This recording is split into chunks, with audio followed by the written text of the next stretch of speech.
Judge honey M വർഗീസിന് സ്ഥാനക്കയറ്റം നൽകരുതെന്നാവശ്യപ്പെട്ട് കൊച്ചിയിൽ ആക്രമിക്കപ്പെട്ട നടി ജഡ്ജി ഹണി എം വർഗീസിനെതിരെ രാഷ്ട്രപതിക്കും സുപ്രീം കോടതി ചീഫ് ജസ്റ്റിസിനും ഹൈക്കോടതി ചീഫ് ജസ്റ്റിസിനും പരാതി നൽകി. മെമ്മറി കാർഡ് നിയമവിരുദ്ധമായി പരിശോധിച്ചതിൽ ഹണി എം വർഗീസ് കുറ്റക്കാരിയാണെന്ന് അതിജീവിത പറയുന്നു. ഹണി എം വർഗീസിനെ ഹൈക്കോടതി ജസ്റ്റിസായി നിയമിക്കാൻ ശുപാർശ ചെയ്ത പശ്ചാത്തലത്തിലാണ് അതിജീവിത പരാതി നൽകിയത്. രണ്ടാം വട്ടമാണ് രാഷ്ട്രപതിക്കും സുപ്രീംകോടതി ചീഫ് ജസ്റ്റിസിനും കൊച്ചിയിൽ ആക്രമിക്കപ്പെട്ട നടി പരാതി നൽകുന്നത്. ജഡ്ജി ഹണി എം വർഗീസിനെ ഹൈക്കോടതി ജസ്റ്റിസ് പദവിയിൽ നിയമിക്കരുതെന്നാണ് ആവശ്യം. മെമ്മറി കാർഡ് നിയമവിരുദ്ധമായി പരിശോധിച്ചതിൽ ഹണി എം വർഗീസ് കുറ്റക്കാരിയാണെന്ന ആരോപണവും അതിജീവിത ഉന്നയിക്കുന്നുണ്ട്.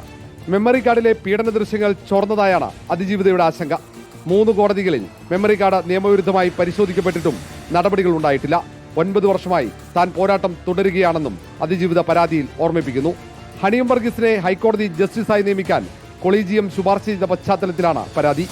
ഹൈക്കോടതി ചീഫ് ജസ്റ്റിസ്, കേന്ദ്ര ആഭ്യന്തര നിയമമന്ത്രിമാർക്കും അതിജീവിത പരാതി നൽകിയിട്ടുണ്ട്. മെമ്മറി കാർഡിലെ നിയമവിരുദ്ധ പരിശോധന റിപ്പോർട്ടർ ടിവിയാണ് പുറത്തെത്തിച്ചത്. ഹൈക്കോടതി നിർദ്ദേശപ്രകാരം വസ്തുതാ പരിശോധന നടത്തിയെങ്കിലും തുടർ നടപടി ഉണ്ടായിട്ടില്ല. മെമ്മറി കാർഡ് നിയമവിരുദ്ധമായി പരിശോധിച്ചത് എവിടെയൊക്കെയാണെന്ന് ശാസ്ത്രീയ പരിശോധനയിൽ കണ്ടെത്തിയിരുന്നു. മെമ്മറി കാർഡിന്റെ ഹാഷ് വാല്യൂവിലെ മാറ്റത്തിലൂടെയാണ് അനധികൃത പരിശോധന സ്ഥിരീകരിച്ചത്. അങ്കമാലി മജിസ്ട്രേറ്റ് കോടതി, പ്രിൻസിപ്പൽ സെഷൻസ് കോടതി, വിചാരണ കോടതി എന്നിവിടങ്ങളിലാണ് മെമ്മറി കാർഡ് നിയമവിരുദ്ധമായി പരിശോധിക്കപ്പെട്ടത്.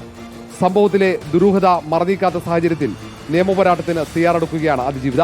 മെമ്മറി കാർഡ് നിയമവിരുദ്ധ പരിശോധനയിൽ പോലീസ് അന്വേഷണം വേണമെന്നാണ് അതിജീവിതയുടെ ആവശ്യം. റിപ്പോർട്ടർ ആർ റോഷി പാൽ, ഇൻ റിപ്പോർട്ടർ, തിരുവനന്തപുരം.